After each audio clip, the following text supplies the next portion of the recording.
There we go. Now you can hear me. See, it wouldn't be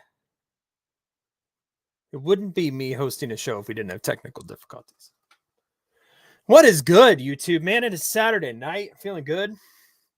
Had a good day today. Moved this big ass freezer this morning. This thing was huge. And what's funny about it is that earlier in the week I went to the doctor and doctor tells me, you can't, no heavy lifting, buddy. That's what he said, basically. No heavy lifting. Bilby in the house, baby. Bilby's in the house. No Mike. He's got my back. I appreciate that. Hey, you know what? Why don't you guys, if you rewatch this stream, if you come in live, why don't you go give Bilby a subscribe on YouTube? Good content. I may or may not do a show with Bilby, so you might want to go check that out. It's called Misremembering. It's a podcast about the Mandela effect, which is a pretty cool thing. So I get told by the doctor, no heavy lifting. You can't do it. Your back's hurt. Getting old, my back's starting to hurt. And then, of course, this freezer that we've been eyeing, I get contacted by the sellers and they say, hey, we got this thing. We'll give it to you for $50. I'm like, $50 for a freezer? I didn't know how big it was or anything. I was thinking this is going to be like a 7 cubic foot little boy. You know what I mean? And we got a quarter of a cow and we're thinking about getting more, more meat. So we need somewhere to store it. So I'm like, yeah, $50. Are you kidding me? I don't care what this is, $50 for a freezer, but I didn't know that it would be ready to pick up after I threw my back out. My doctor told me not to lift. So I go pick this thing up. And of course it's a mammoth. It's like as big as a refrigerator. So we lift this thing. So I'm certain, I can assure you that I'm going to be feeling that tomorrow morning. There's no question about it. And I got more work to do tomorrow, but it's a great weekend. And I hope you guys are having a great weekend too. We are here. There's lots to talk about today. I got a lot of topics on the agenda.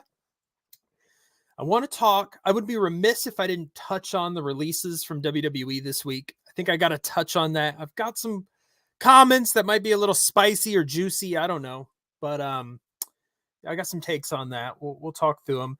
And then the main topic for this week, I didn't realize this. Randy Orton debuted 20 years ago, and on Monday Night Raw, they really highlighted Randy Orton. It was kind of like, the whole show was basically built around 20 years of Randy Orton. And one of the things that I've been pondering is Randy Orton 20 years, he's been around for a long time. Is Randy Orton one of the greatest wrestlers of all time? And I thought about this and I thought about this and I thought about this. And then I'm just thinking that's a great topic for the show. So we're going to talk about that tonight. We're going to debate it from two different perspectives. We're going to come at this from a kayfabe perspective. Has he accomplished kayfabe? Has Randy Orton accomplished enough to be considered the greatest of all time or one of the greatest of all time?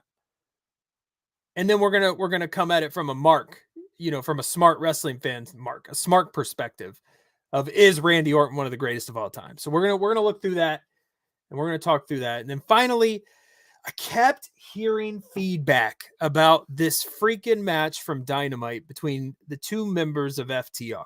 It opens the show and everybody's telling me this match is phenomenal. You got to watch this match. This is a great match. Some people were telling me this is a 6-star match, Scott. You got to watch this match. So what we're going to do, I have not watched the match yet. I've saved it. I did not watch Dynamite this week.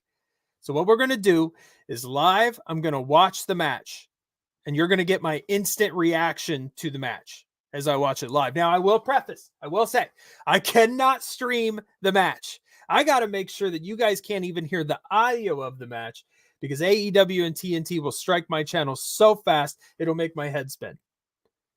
And I don't want to deal with any of that. Okay. So I'm not going to stream the match, but I will tell you when I start the match so that if you want to watch along with me, you can go in TNT. It's on demand. I think on most streaming services, it's on demand. Just find Dynamite. It's literally the first match of the show. So we're going to watch that live on the air. You're going to get my live take on that match. Is it really 6 stars? I got to tell you, I doubt it. Okay. And that's not a knock on FTR because I think FTR is one of the greatest tag teams in wrestling history. I really think so. And they've still got a lot of gas in the tank, but these guys, match after match, just solid matches, right? You put a ring with a competent tag team and they're going to give you a solid match. But everybody, oh, watch this match. It's 6 stars. I can't wait to see it. I highly doubt it, but I can't wait to see it. And I've been holding off all week because I wanted to do this live. So those are the topics for tonight. Feel free to comment, like, subscribe, do all the things. I always got to say that. You can't be a streamer on YouTube if you don't tell people to like, share, and subscribe. It's like when you create your channel, it's literally one of the bylaws that you sign. So if you ever wonder, why does everybody do that? Why does everybody also, eventually a VPN will sponsor you too. That's another thing. And Raid Shadow Legends, right? Those are in the contract. There's nothing you can do about them. So I hope everybody's well tonight. I really do. Hope you guys are well. What are you guys watching? Is there some match I should check out? Just let me know. But all right, let's start with this. And I'm going to share my screen.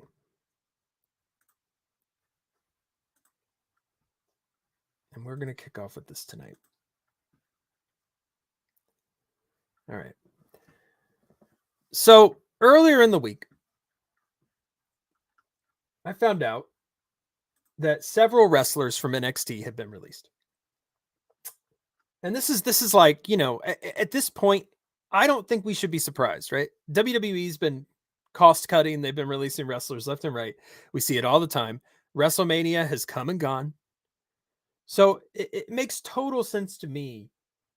I honestly, I'm surprised they waited this long to do it, because usually what happens is right after WrestleMania, if you're a wrestling fan, you know this, right after WrestleMania, they will cut a bunch of people. Now, in recent years, and with this set of releases as well, it's people that they're actually using. So usually what happens is when they make these cuts, and you know this, if you're watching this show, you know this, they make these cuts, and a lot of times it's people you just haven't seen in months. It's like not a surprise. When Bo Dallas gets cut because you haven't seen him in 6 months, that's not a surprise. But in recent years, we've seen a lot of big talent get released, like Samoa Joe. And I can't think off the top of my head. Braun Strowman. There were a lot of guys who were released that were used regularly. And in all honesty, I think you could consider them big stars. And the reason that the reason that we always get for these cuts are budget cuts.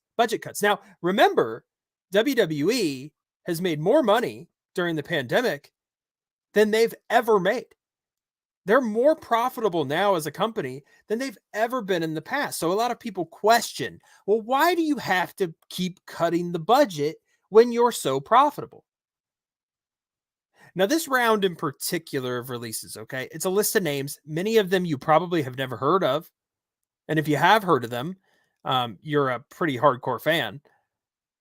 But the two that stood out to me were Dakota Kai and Dexter Lumis. Two people from NXT who are used quite prominently. And Dakota Kai was really surprising because Dakota Kai was doing dark matches at, I think, Raw and SmackDown taping. So it's a little shocking, when they release these people, especially somebody, because I'll be honest with you, okay? I think Dakota Kai had talent. I think she did. And Dexter Lumis had talent, but he had those weird ass tattoos where it's basically just like he colors his arms green. It's just weird looking. It's weird. Kind of stupid. But in all honesty, like I was really shocked with Dakota Kai because I saw a little bit in Dakota Kai. Like she was just talented enough and she was pretty. And that's all you need, especially in the women's division, right? Because, I mean, let's be honest. The nerds are going to come in. Oh, women's wrestling, it's the best. It's not. Anybody who's honest with themselves is going to tell you. And I said this last week. Anybody who is honest with you and who is honest with themselves can admit that women's wrestling is not great. There are great matches. Women have had great matches. But it just is not up to par with the men. Sorry. If you think that's sexist, I don't care. It's true. Name a female wrestler who can draw like The Rock. You got one? Name a female wrestler who can draw like Steve Austin. Ronda Rousey? I don't think so. Becky Lynch? Charlotte? I mean, listen. I'm honestly open to being convinced. I really am. I'm honestly open into being convinced.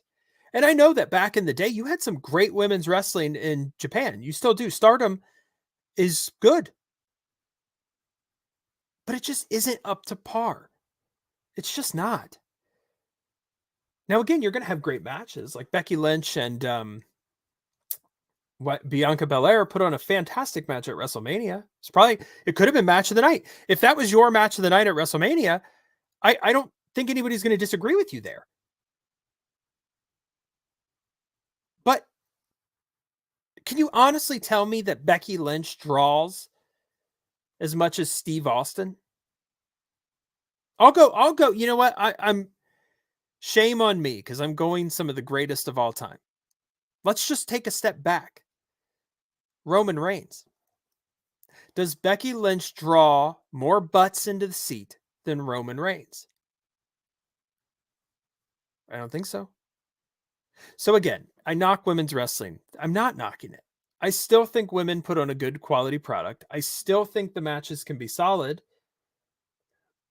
I just don't think it holds a candle to the men. Call me a sexist in the chat. I don't care. And Becky Lynch is probably the best woman. She's certainly the most over. I don't know. Anyway, so back to these releases. Look, I honestly saw this list and I just thought, yeah, okay. I mean, you got to look at it from the perspective of the WWE has a lot of talent. Okay. And I'm not making excuses for the Fed. But WWE has a lot of talent and they can only put so many faces on camera. You've only got so many spots in wrestling. And eventually it just comes down to, okay, we've got to cut some people. Who do we cut? And unfortunately, sometimes people who you think deserve to be spotlighted are going to get cut. And I don't doubt that Dakota Kai and Dexter Loomis and these folks are going to find work elsewhere. I don't doubt that at all. They will. Hopefully not in AEW. And maybe I'll touch on that tonight. Maybe I will touch on that tonight. But I personally am starting to see the chinks in AEW's armor. And maybe I'll touch on it after this FTR match. But anyways, I wanted to touch on these because I've heard that more releases are coming. And we're getting kind of word from WWE again that these are budget cuts. It's always budget cuts. But it turns out perhaps it's not. Because I guess Dakota Kai was telling people that she was not planning on re-signing with WWE anyways when her contract was up.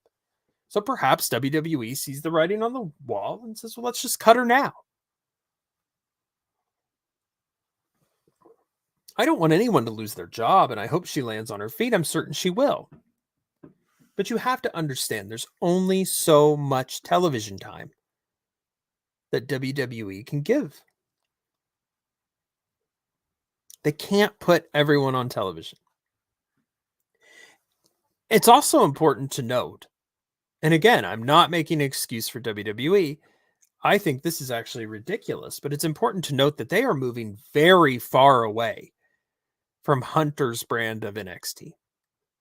NXT 2.0 is a completely different show than NXT, for better and for worse. Now, personally, I think it's mostly for worse. I think NXT in the Hunter, NXT in the variation that we got of it under Triple H was a phenomenal product. Very entertaining. Lots of great matches. So much talent cycled through the yellow and black branded version of NXT when Hunter was in charge. But Triple H moves out of NXT because of his cardiac event. Vince takes over with Bruce Pritchard. And now you're getting in my opinion, an inferior version of NXT. That's my opinion. But you see a lot of this black and gold branded folks, the people who were around when Hunter was in charge, they're getting moved out. They're getting let go. In rare cases, in a few cases, they're getting called up. But for some reason, the WWE is just moving on from Hunter's version of NXT, which is a decision that I honestly just don't understand. I really don't. So, but that's the choice that they've made. And you see people like Dakota Kai, who was certainly around for the black and gold branded NXT, and you see WWE moving on. If I was in NXT when Hunter was in NXT, at this point, I'm probably just anticipating my release, which is incredibly unfortunate. It really is. So I don't want to make excuses for the WWE because they make very poor decisions sometimes, in my opinion. Now, granted, I'm not a billionaire. I've never run a $1 billion corporation. I literally am just a guy who's watched this product for most of his life. So, from my fan perspective, I can speak on this stuff. But but I can't from a business perspective. So it's just a bummer, and it's worth touching on. And I felt like I had to discuss it at least a little bit before we moved on to the main topic. But I want to move on to the main topic. And so I have to say, when I started thinking through this, WWE has been pushing Randy Orton all week because it's Randy Orton week, right? 20 years in the business, Randy Orton. He's been in the WWE. Well, he's been, in WWE for 20 years. He started in OVW, but 20 years ago, 2002, was Randy Orton's debut. And it got me thinking, because with WWE pushing Randy Orton so much this week and kind of taking, giving Randy Orton Raw in a sense. I mean, it was Randy Orton Appreciation Raw, basically. We were reflecting on 20 years of Randy Orton in the WWE. And I had to ask myself, what is Randy Orton's legacy in WWE? What is Randy Orton's legacy in professional wrestling? Obviously, he's a Hall of Famer. How can you even argue against that? There are people in the Hall of Fame. Coco Beware is in the Hall of Fame. Okay. Donald Trump is in the Hall of Fame. I'm not just diminishing what Donald Trump has done for WWE. He's done a lot. Whether you like him or not, Trump has done a lot for WWE. I'm just saying there are a lot of people in WWE's Hall of Fame that, if they're in, Randy Orton's a shoo-in, right? Because Randy Orton has done a lot in WWE, and we're going to look at that. But it got me thinking, as a whole, is Randy Orton one of the best of all time? Is Randy Orton on your Mount Rushmore of wrestling? Now, my answer to that is no. He's not on my Mount Rushmore, but is he in my top 10? That I don't know. I don't know. I've never really sat down and thought about my top 10 because there's a lot of wrestlers who you could throw in that list for different reasons, right? I could say John Cena has always been an average worker. Okay. But John Cena has done so much for the business and so much for WWE. John Cena was on top of WWE. He was the face of the company. He's the top baby face for a very, very long time. Whether you hated him or you liked him, you had a reaction to John Cena, and John Cena drew lots and lots and lots of money for WWE. So you could argue to me that John Cena belongs on a Mount Rushmore of wrestling. I would argue against you, but you could make that argument to me. Hulk Hogan, right? These guys are no-brainers, though, because Hogan was the face of the WWE in the 80s. Prior to Hogan, it was Bruno. Post-Hogan, It was Bret Hart and Shawn Michaels, and then Steve Austin very clearly. Now, I wouldn't put Bret or Shawn in the same category as I would put Hogan, Austin, and Cena. I'm not even certain that I would put The Rock in the same category that I would put John Cena. The Rock has certainly transcended wrestling. He's become beyond wrestling. So has Cena, right? So has Dave Bautista. But I don't even think that I would put The Rock in that category because The Rock was never, you may forget this, The Rock was really never the top. Actually, thinking back, I think he was, because when Austin left, when Austin took his ball and went home, they kind of did elevate The Rock to be at that top level. But that was for such a very short period of time. And then The Rock went to Hollywood. So, you know, if The Rock is on top and you consider him on top, because I always, when I think of the Attitude Era, I don't think of The Rock as being the top guy. I think of Austin being the top guy, right? I think we all do. Austin was very clearly the top guy. And The Rock was like right under him at certain points. He was the perfect foil for Austin. WrestleMania 15, Austin Rock, it's not their best match, but the build up to that match is fantastic. And then you have this top heel, this smarmy jackass, The Rock, taking on the everyman Austin, and it was perfect. But was The Rock ever like the top? I don't know. But then you have Cena, and now you have Roman Reigns. Now again, is the Undertaker on your Mount Rushmore? Because he was never the face of the company.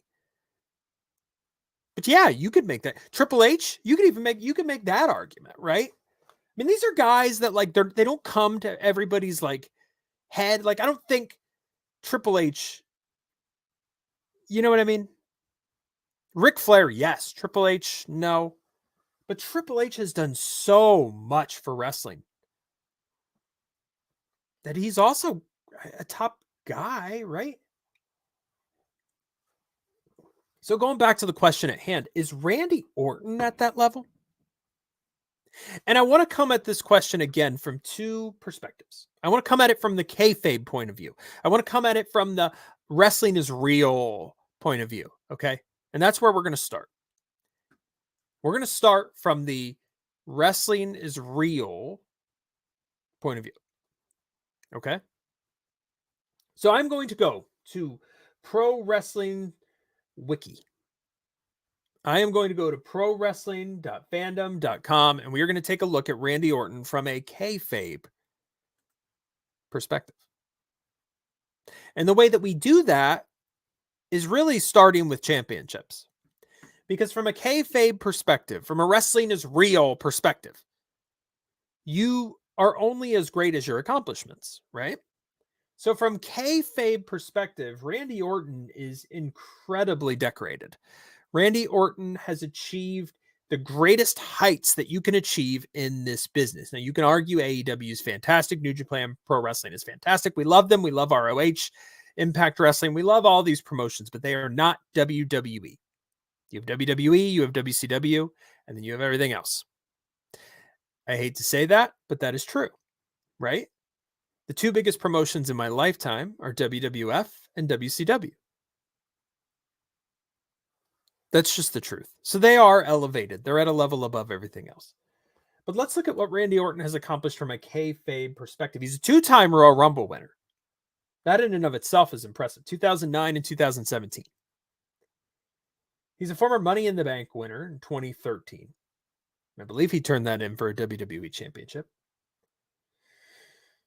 He has won tag team championships 3 times. He's the current Raw tag team champion with Riddle.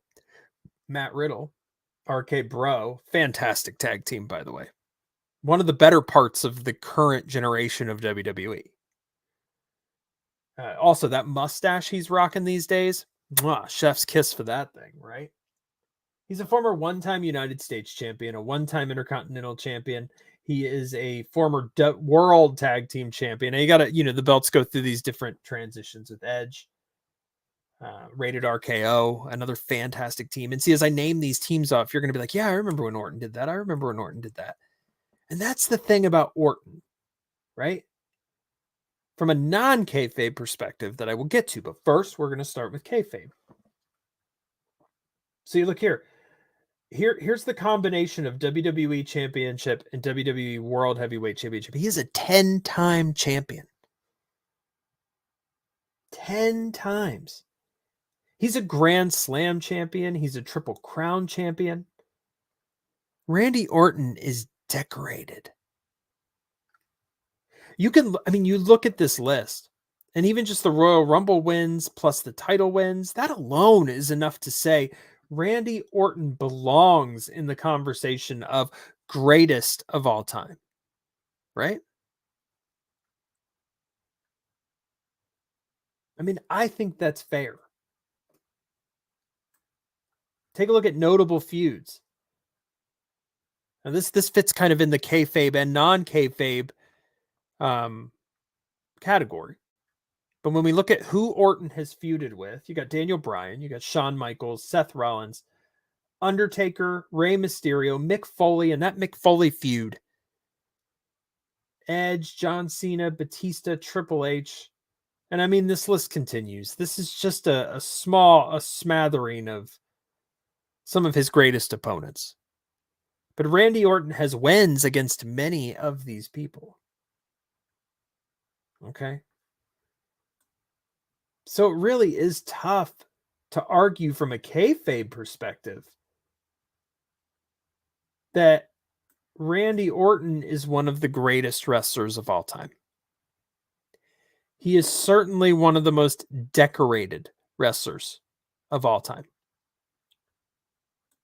And I would take these accomplishments from a kayfabe perspective and put them up against a lot of people, and a lot of people are not going to have achieved what Randy Orton has achieved in this business.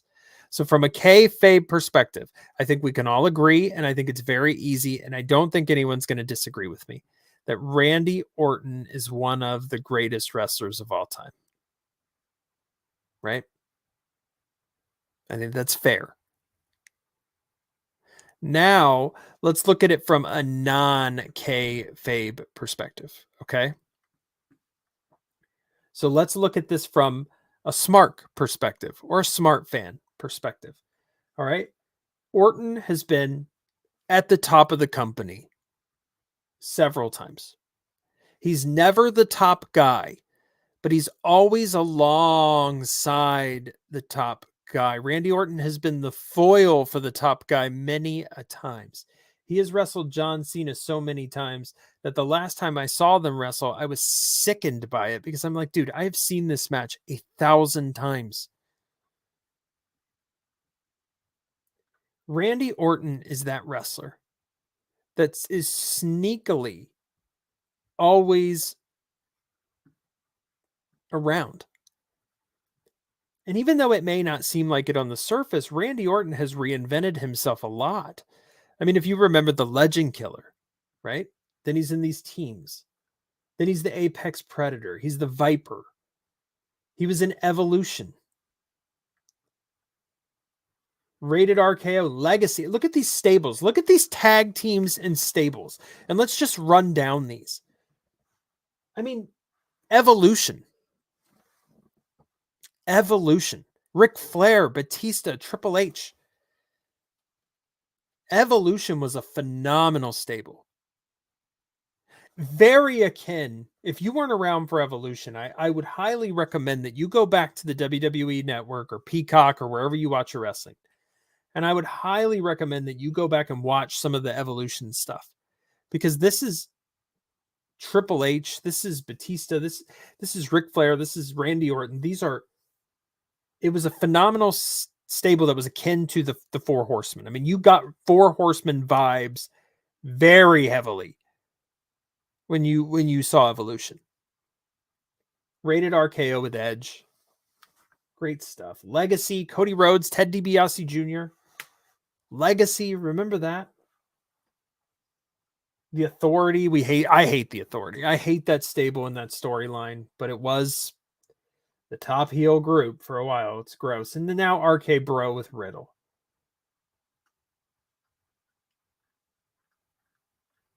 Let's take a look at some of these awards. Okay, the Observer, he's only most improved, and that was in 2004 with the Observer. Now, 2004 was right when he was feuding with Mick Foley.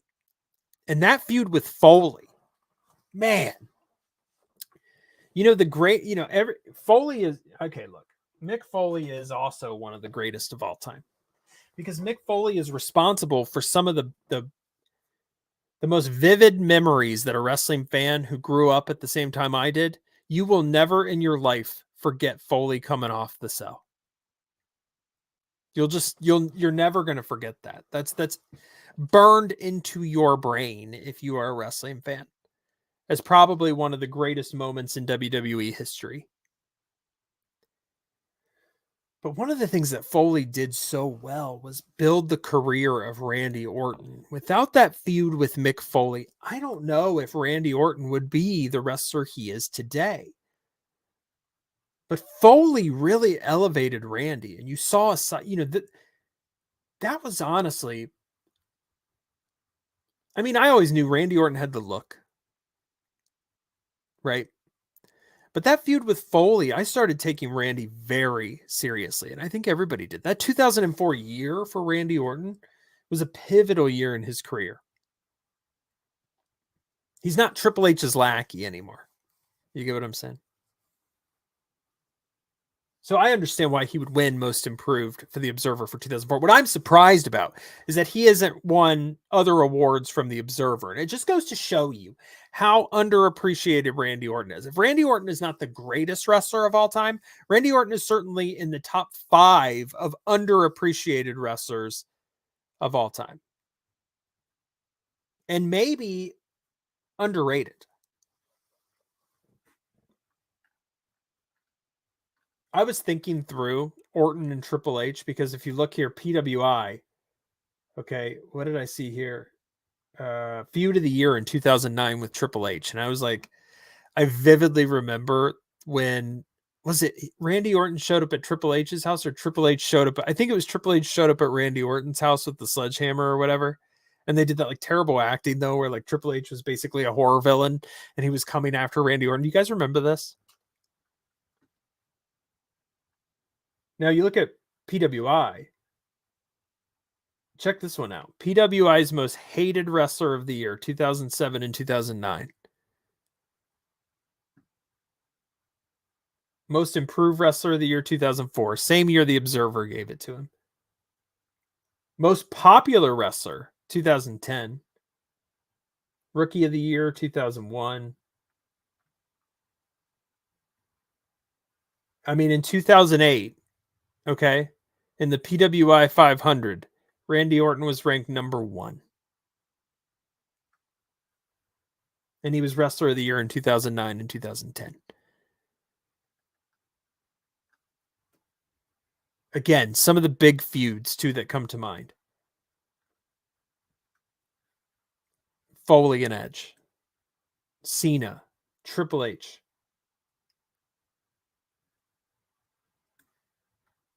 Now, he's had his fair share of controversies. And I think we would be remiss if we didn't touch on those at least a little bit. I do not think that these controversies should impact his career. In terms of, is he a good wrestler? Same thing with Benoit, right? You almost have to treat Benoit's body of work independently from the actions that the man took in his life. So we can all look at the camera and go, listen, Benoit was a shitty person because Benoit murdered his family. But we can look at Benoit's body of work and we can say Benoit was one of the greatest in-ring technicians of all time. Both things can be true at the same time, right? That's fair. And in this case, I think it's very obvious that both things are true. Randy Orton can have his controversies, but he can also be one of the greatest wrestlers of all time. And when we look at his controversies, okay, he was accused of harassing some WWE employees. But again, That's he said, she said, right? You don't know what's true. Look, steroid use, HGH, Orton was popped for that, okay? But so have a lot of other wrestlers. And then a 15-year-old fan alleged that Orton assaulted him. But what was that assault? He spit gum in his face and called him a profane word. That's just great heel work, baby. That's all that is. That's Randy Orton delivering great heel work. Okay. Get over that.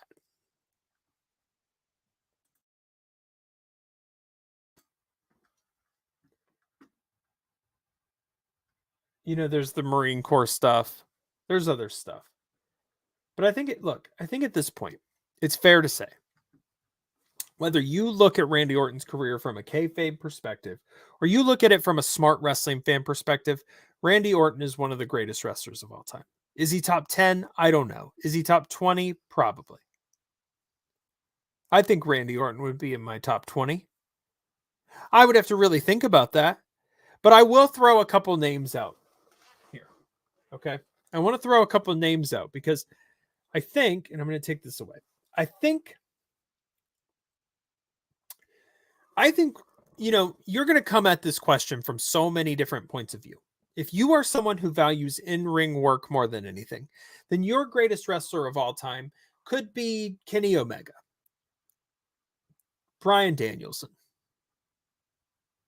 right? Hell, I don't know. There's so many people in there. You could throw the Young Bucks in there for tag team wrestling. FTR even now, right? They're fantastic. They consistently put on great matches. You could say FTR is prime to be the greatest tag team of all time, and I don't know that I would disagree with you. You could say that AJ Styles is the greatest wrestler of all time because AJ Styles delivers in the ring every time he's in the ring. You could say Kurt Angle is the greatest wrestler of all time because Kurt Angle was responsible for some of the best matches I've ever seen. You could say Chris Benoit, right? Now, I would disagree with you because for me, it's not just technical acumen. It's a combination of things. You need to be technically sound in the ring. You need to be a great promo. You need to put butts in the seat. You need to be a draw. Okay. All of these things combine, in my opinion, to make the greatest wrestler of all time. Now, who is that? I don't know. Shawn Michaels. Shawn Michaels is a fantastic blend of everything that I just listed. He's technically proficient, incredibly technically proficient. Some of the greatest matches I've ever seen in my life involve Shawn Michaels. Shawn Michaels is a great promo. Shawn Michaels is charismatic. He puts butts in seats. Shawn Michaels was set to be the top guy when Hart stepped away. Okay. So Shawn Michaels. Okay. Bret Hart. Good promo. Drew. Technically sound. Right?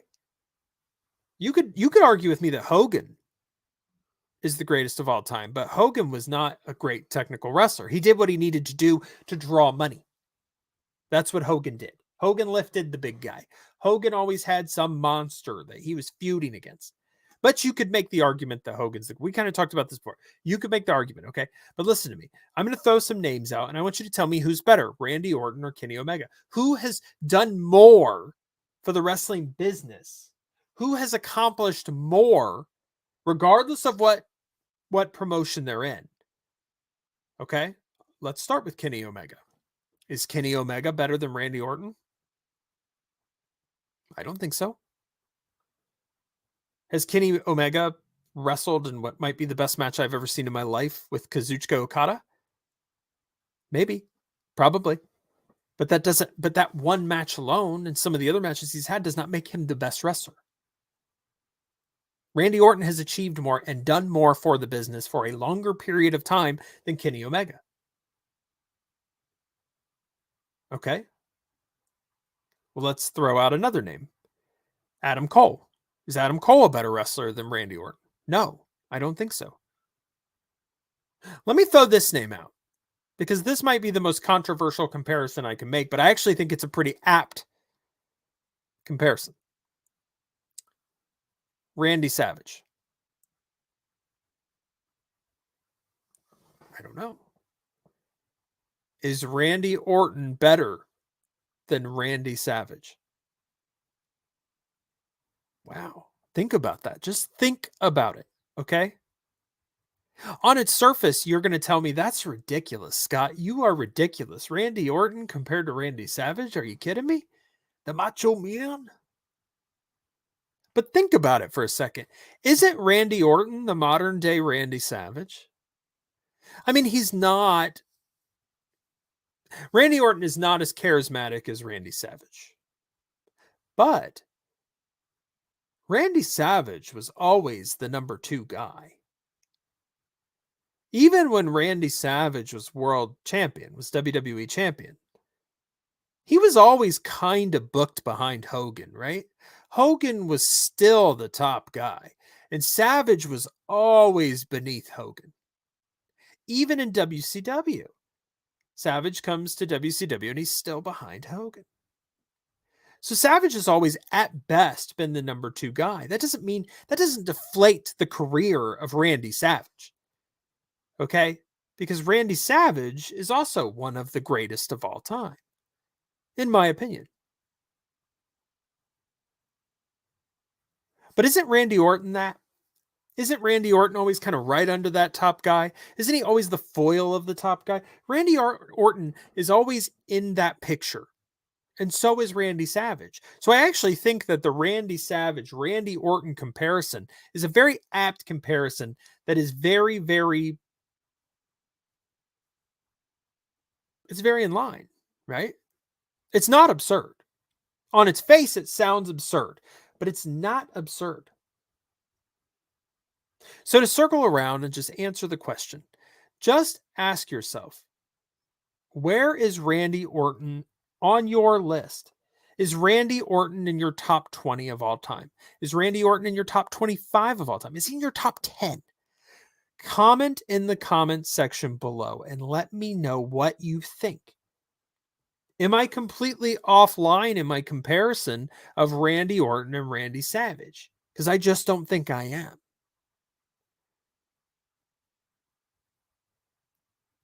It's not a bad question, and it's something that we as wrestling fans should ask ourselves. We should reflect on this because you want to give the proper amount of respect to somebody like Randy Orton, who's done so much for this business and has gone so unsung in his career. Let's be honest. I mean, you saw it. The Observer has only given Randy Orton an award one time. That just seems ridiculous in the 20-year WWE career of Randy Orton, right? Doesn't it seem a little ridiculous? Because it kind of does to me. Comment in the comment section below. But for right now, I'm going to take a drink of this here coffee. Coffee. Can you believe I'm drinking coffee at 12:14 a.m.? It is 12:14 a.m. my time, and I'm drinking coffee like a lunatic.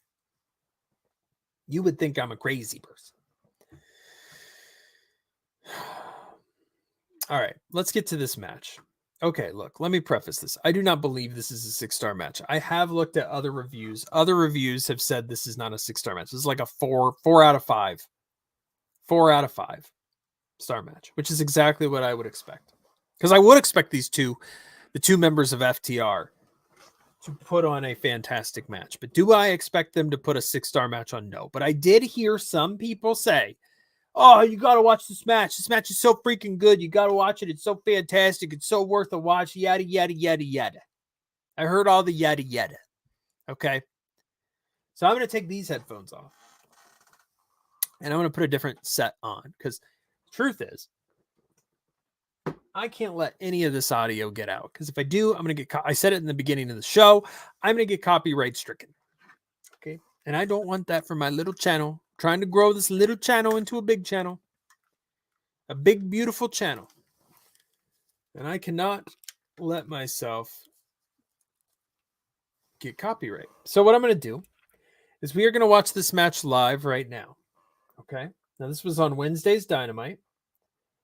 And the match is the beginning of the show, I believe. So let's pull this up.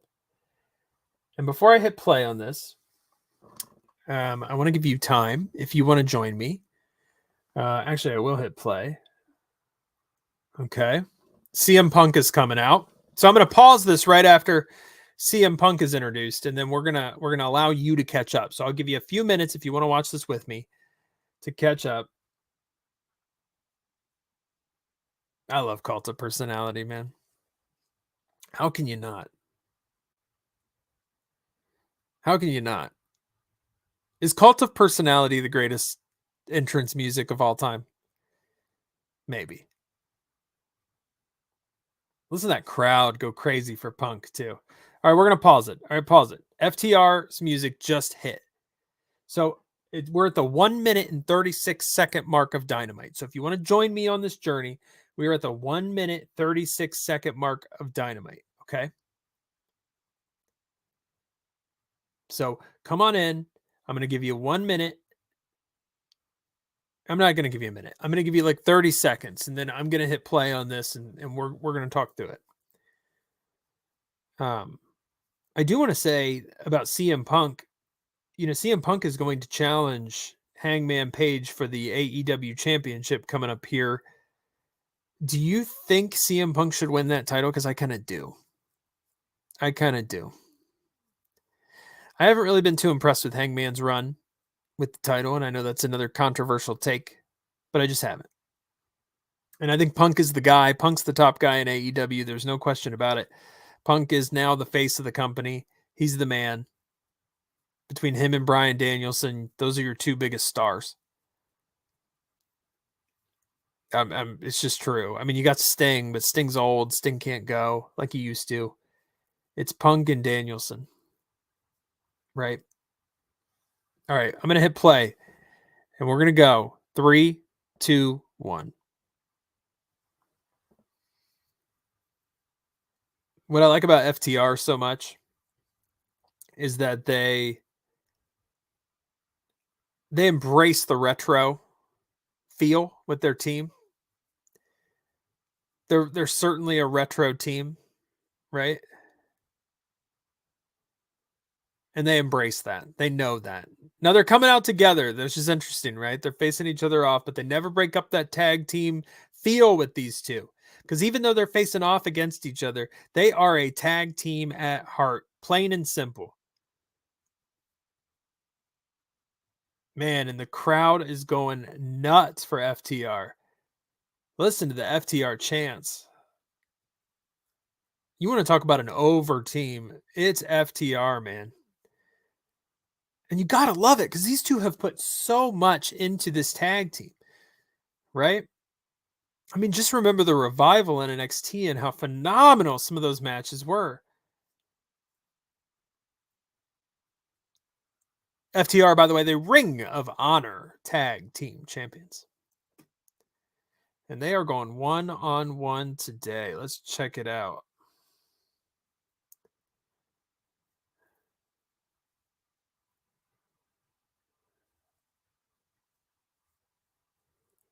Man, the crowd is so fired up about this match. It's kind of insane. Here we go. Both of them wearing the Heart Foundation tights. Lock up to start. There you go. The two are going to be so evenly matched in this match, right? They're going to be booked so evenly matched. Man, the crowd. FTR is so over as a tag team, and it is you love to see it. You really love to see it. Lock up. Here we go. Got him in the headlock. Oh.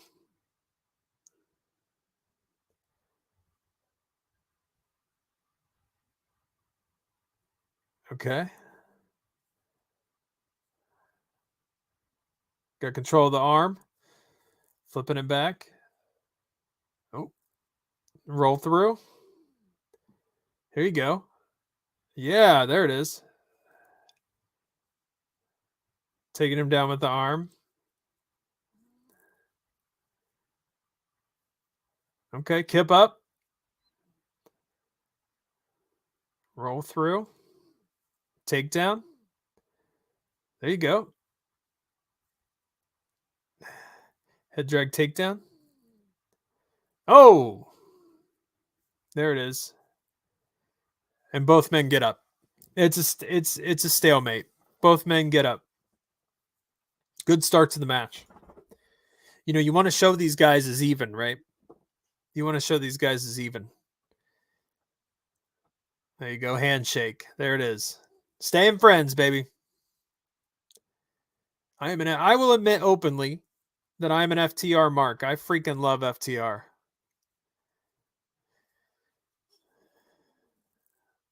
Okay.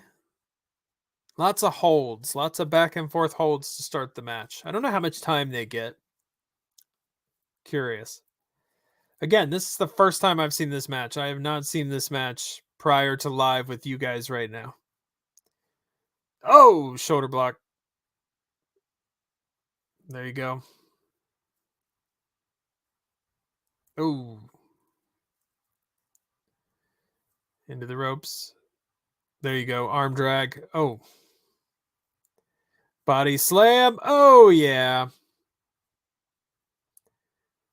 Lots of just takedowns. Fast, fast, fast. Takedown, hold. Takedown, hold, reverse. Takedown, hold, reverse. Got the arm again.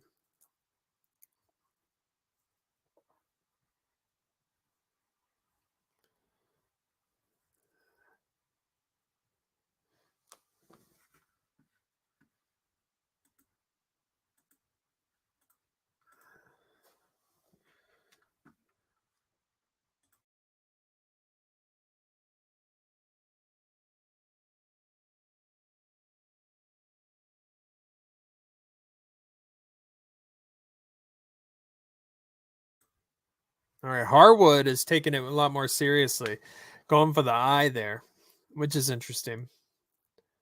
Shove. Oh, you're seeing a little dissension amongst the team. You're seeing a little bit of a divide amongst the teammates. Hey, you poke someone in the eye, you're a son of a bitch. I don't care if you're my friend or not. You poke me in the eye, you're a son of a bitch. Oh. Little European uppercut. All right. Oh. Wheeler goes for a... It's like a shoulder block. It was like a spear almost. Seemed a little stiff. There's the chops. Wheeler chopping Harwood. Oh. Chopping so hard your hand hurts. That was stiff.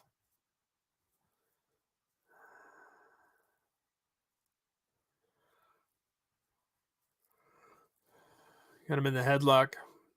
CM Punk on commentary. If you're just jumping in, what we're doing is we're watching the Cash Wheeler Dax Harwood match live from Dynamite on Wednesday. Oof. Going up to the top rope. Oh. Harwood throwing the wood. Oh. You got to woo every time you hear a chop. Is that right? Going for the superplex on Wheeler. Is he going to hit it? Wheeler. Oh. Goes down with the superplex. Both men down. Again, I just don't know. How can you say this is 6 stars? How are they going to get time for a 6-star match on Dynamite? Crowd is chanting, this is awesome.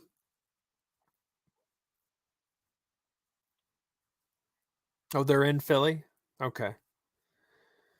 Ooh, Harwood goes off the top and misses. Wheeler dodges out of the way.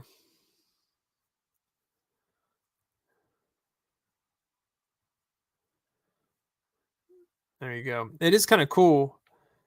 Oh, we're going to commercial. Come on. Oh, it's the picture-in-picture commercial that they do. Okay. Match is taken to the outside. I'm going to say this. I do think that both of these guys are talented enough to be great singles competitors if they wanted to be. But they've really found their niche in the tag team division. And this FTR Revival tag team has really, really been top notch, right? This is the top of the top in tag teams. Look, you got the Young Bucks, and everybody loves the Young Bucks, and I like the Young Bucks. The Young Bucks are flashy, but if you've seen one Young Bucks match, a lot of times you've seen them all. The great thing about FTR is that while they're a retro style tag team, they focus on technical wrestling. That's what they're good at. Okay. They innovate and they change it up a little bit. So when you watch one FTR match, let's say FTR versus the Briscoes, which by the way was a phenomenal match, you're going to see that match and it's going to be different than FTR versus the Young Bucks. Okay. The two different matches, because FTR is at that level of tag team wrestling. They take tag team wrestling so very seriously that they can innovate. And that's what's so fantastic about FTR. And when they were the Revival, the same thing. In NXT, the Revival would put on great tag team matches, phenomenal tag team matches, some of the best. And that's, I mean, you know, I've never been a huge fan of tag team wrestling. So that is a testament to how freaking great this team is. I'm getting a Denny's commercial right now. It's making me a little hungry for breakfast. In the meantime, in the picture-in-picture, Harwood is in control with Wheeler in the corner. Irish whip reversed by Wheeler. Oh, Harwood hits the corner pretty hard. TNT is trying to sell me a soda stream, which I think we did the math on once, and I don't think it's that big of a savings if you go soda stream. I guess depending on how much pop you drink. And with inflation, I mean, pop is so expensive now anyways. Everything is. Is this Rat in a Kitchen cooking show? This is fake, right? Is this real? No. This is kayfabe. It looks kind of funny, actually. I'm not going to lie. Normally these shows look really stupid, but this one looks pretty funny. Rat in a Kitchen. Maybe I'll review Rat in a Kitchen. Would you guys like that? Like the video if you want to see that. All right, so we come back from commercial and Wheeler is in control, doing some rolling German suplexes. Oh, Hardwood takes over, German suplex of his own. These two are battling, but it feels like a match that on pay-per-view would go a lot longer. Ooh. All right. Oh, both men collide with each other. Both men are down.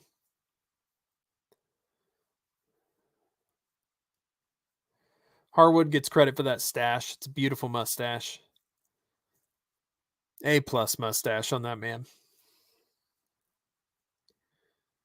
Definitely akin to the Hart Foundation. It's like one of those things, right? You think of the Hart Foundation or the British Bulldogs when you think of FTR. They're just so comparable in their styles. They really are. You can tell that FTR was heavily influenced by the Hart Foundation, the British Bulldogs,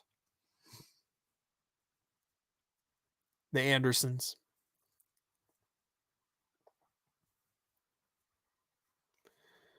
Back and forth strikes now. Oh, Harwood's. Nope.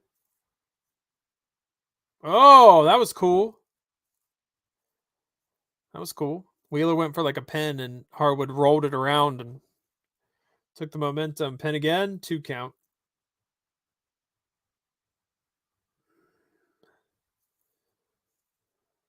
Bridge. Well, going for the Harwood flipping around. Got Wheeler. Oh, powerbomb into the turnbuckle. Oh, uses the rope for leverage. Nope, but Wheeler reverses into a Hurricane Rana. 1, 2, 2 count. Kicks out. You guys like this commentary I'm doing? Is this goofy? Should I not do this?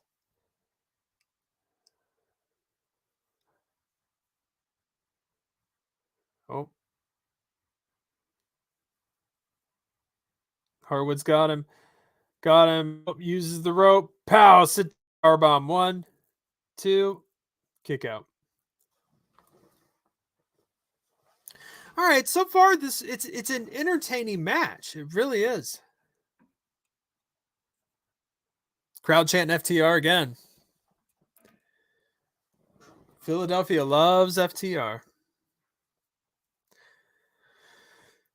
Both men down.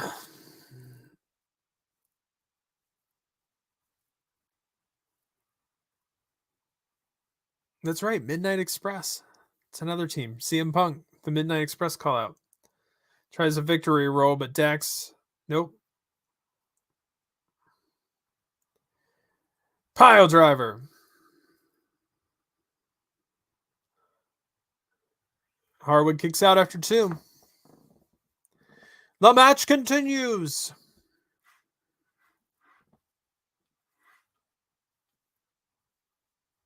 Yeah, it is kind of interesting, right?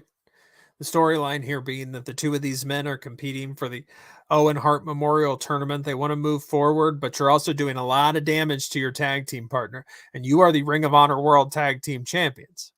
Tony Schiavone, CM Punk are discussing this right now on commentary. And it is very true.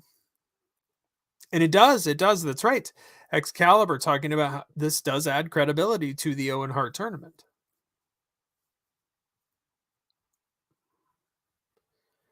Looks like Harwood's going to go for another superplex. Nope. Wheeler rolls out. Oh, clips the knee.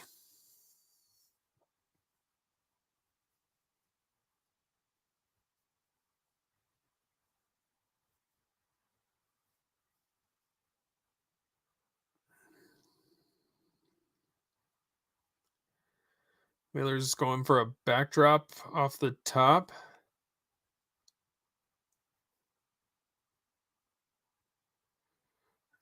Oh, but wait, Harwood reversed into a 2 count. This is like a splash. He reversed it into like a splash or a crossbody. It's a 2. Yeah, it starts as a backdrop. I don't know. That didn't look very good. Didn't look terrible, but it just didn't look very good.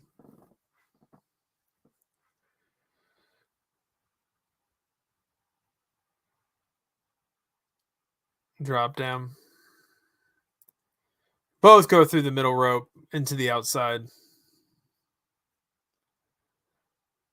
Ooh, Wheeler's grabbing the knee. You can't like that. Even if you're Harwood, you can't like that. Your tag team partner's hurting his knee. Do we know? I guess we don't know, right? We don't know what the future Ring of Honor holds. We don't know if these 2 are going to be defending the titles anytime soon. If anything, actually, we'll probably see them defend the ROH tag team titles on Dynamite or on AEW television, right? Probably before we see them defend them on Ring of Honor television.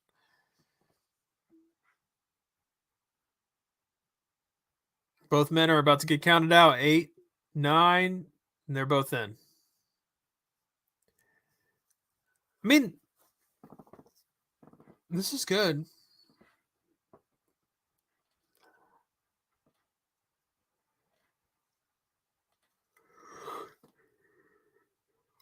Dax is going to take advantage. He's going for the sharpshooter.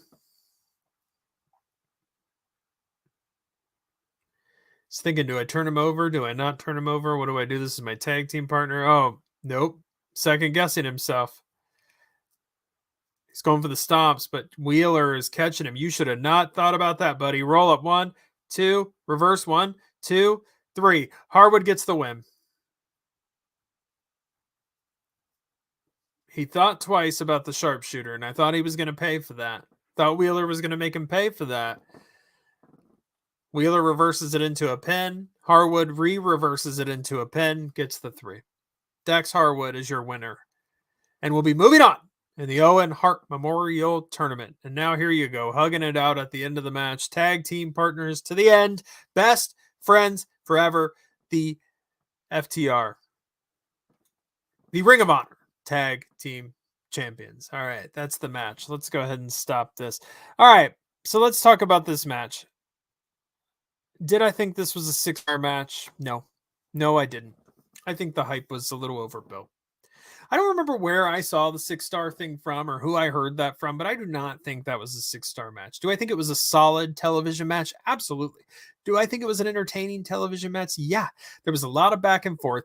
I thought that crossbody sort of off the top splash, he was going to do the backdrop and then turned around. I didn't think that looked very good. I thought it was kind of sloppy. Again, on Dynamite, when you're on television, it's kind of really hard to get time to build these types of matches out into the 5-star, 6-star, because that's where we go now, classic that you're going to see. I just don't think you can get enough time on Dynamite on television unless you're just given the hour, which maybe these two should have been given. But if you're not given that time, it's really hard to do. I think they have great chemistry together. They've been teaming together forever, so they know each other. They worked really well together. I thought it was a solid match.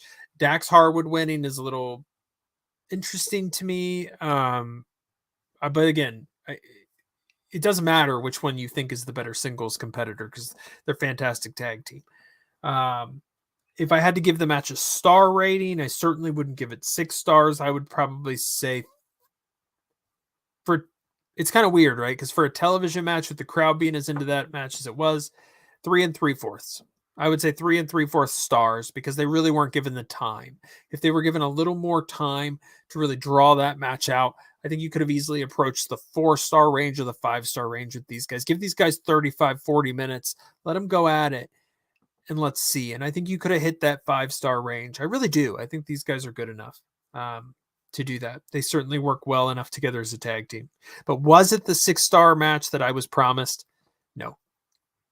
I don't think we hit those heights. But I'm interested to see where AEW goes with this, because how far in this tournament is Dax Harwood going to go? Is he just going to get eliminated next round? I don't know. Sort of interested in this tournament to begin with, because I'm not sure who's going to win it or what rub you get from winning it. Especially with Bret Hart signing with WWE, I don't think he'll be involved in this anymore. So I just don't know where you go with it. But I guess we'll see, right? I guess that's part of the joy of it. So I'm going to wrap this show up here. I think this is a good place to stop. But I do want to tell you guys that next week, well, first of all, let me plug the Misremembering podcast again. It's Billy and I. It's Bill B and I. And you can watch the shows here. You can watch them on Bill B's channel. Wherever you want to watch them, you can watch them either place. It's a great show because it's really, we're going to deep dive into the Mandela effect. And we're going to deep dive into some of these things that you've heard.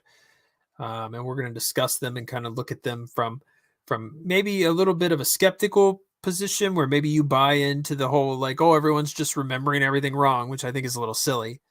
Or maybe you're like me, where you kind of buy into more of the conspiracy theories. I think we're going to go back and forth on that, and it'll be a pretty good show. We're doing the bucket list on Monday. So the interesting thing about the bucket list is that the claim is that the term bucket list was never used prior to the movie. So that's the claim. And I just don't buy that at all. I think people were using that term prior to the movie, and the movie was inspired by people using the term, but we'll talk about that on Monday's show. So give that a listen or a watch. You can find it wherever you like podcasts. I'm also going to hype up this channel. We've got on Saturday next week, Ludacast is back, and we're going to be doing a pre-show for WrestleMania Backlash. I believe Backlash is next week. If Backlash is next week, should I confirm that? I should confirm that. Right? When is Backlash 2022? May 16th. That's not next week.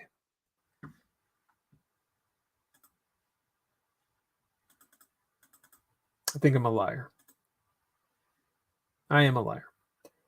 Okay, so this coming week, that will not be the case. Ludacast will be back, and we will have a topic, and we will be doing a show. But the week of Backlash, okay, what we're going to be doing is we're going to do the Saturday show, okay? So we're going to do the normal Saturday show like we always do. And then we are going to do on Sunday, we're going to do, I think we're going to do a live show during Backlash where we are going to go live. We're going to try to go live the whole time. So we're just going to be doing kind of a reaction show, kind of like what we just did, how we just did that with Dynamite, the FTR match at Dynamite. We're going to do the same thing with WrestleMania Backlash, but we're going to go the whole show. So the whole show, you're going to be sitting here with me live, doing commentary on the show while we watch it together. All right, let me double check that date. Is that true? Is it May 16th? No.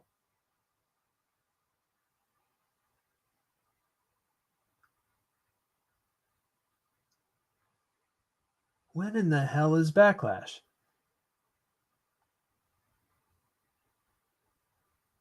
According to this, WrestleMania Backlash 2022 is May 8th on the WWE Network. So I've got conflicting information here. Let's real quick. Let's solve this, because the best place to go to find this out is WWE.com, right? That is the best place to find this out. So let's do this. If it starts playing a video, I don't know. Let's go shows. And let's find out, when is Backlash? May 8th. So you lied to me, Google. Google is a lie. They are a filthy, dirty lie. Why would you tell me it's May 16th and then I would miss it? Why would you do that? Anyways, May 8th. So next week, this is what we're doing. We are going to do the pre-show on Saturday, Ludacast. The topic is going to be the pre-show and whatever news comes up during the week.